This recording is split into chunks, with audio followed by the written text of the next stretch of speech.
C'est une chanson en fait qui m'a été inspirée par une correspondance entre une jeune fille qui a exactement 100 ans d'écart avec moi, qui s'appelle Anita Forer, qui a écrit à un poète qui s'appelle Rainer Maria Rilke quand elle avait 18 ans. Et moi, 100 ans après, j'ai écrit à un chanteur-poète quand j'avais 18 ans, en 2020, qui s'appelle François, dont je ne dirai pas le nom de famille. Et ça m'a inspiré cette petite chanson que je vais vous chanter là avec Louise.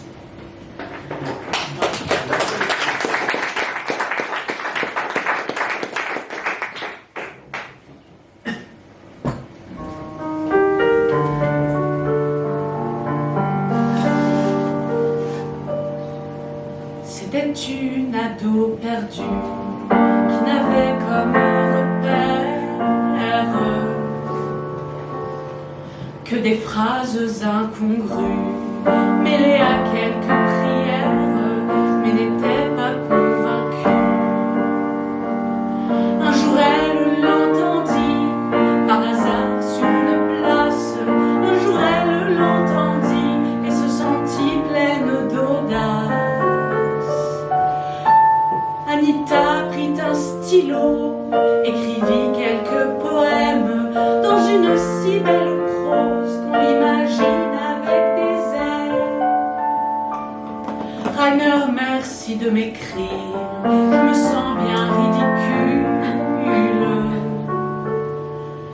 de toujours devoir vous dire quand les larmes ainsi me brûlent alors qu'il faudrait sourire. Mais vos lettres, je vous jure qu'elles me sont réconfortantes quand la vie est bien trop dure et que parfois la mort me tente. Merci d'avoir éclairé, d'avoir ouvert la fenêtre sur certaines qualités. Merci à vous, mon très cher maître.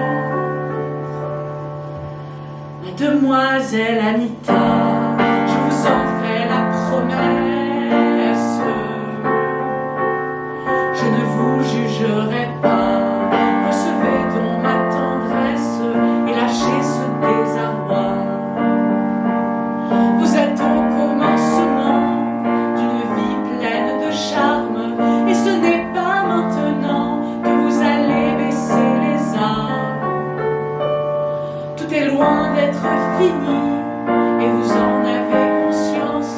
Vous aimez la poésie, c'est déjà une grande chance.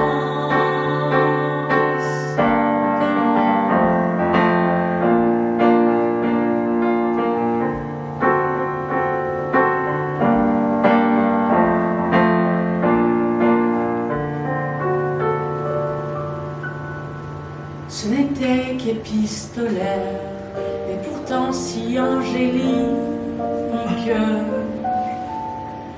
l'histoire d'Anita Forer et Rainer Maria Rilke. Parfois ça me désespère. Faites qu'un peu de douceur facilite notre lutte, que l'on choisisse les fleurs plutôt que les grandes rispures. Il me semble que j'oublie qu'il y a encore quelques êtres qui, malgré certains soucis, nous offrent de bien jolies lettres. Remercions donc ces poètes qui continuent d'être tendres, même quand vient la tempête, qui veulent bien nous apprendre que la vie est une fête.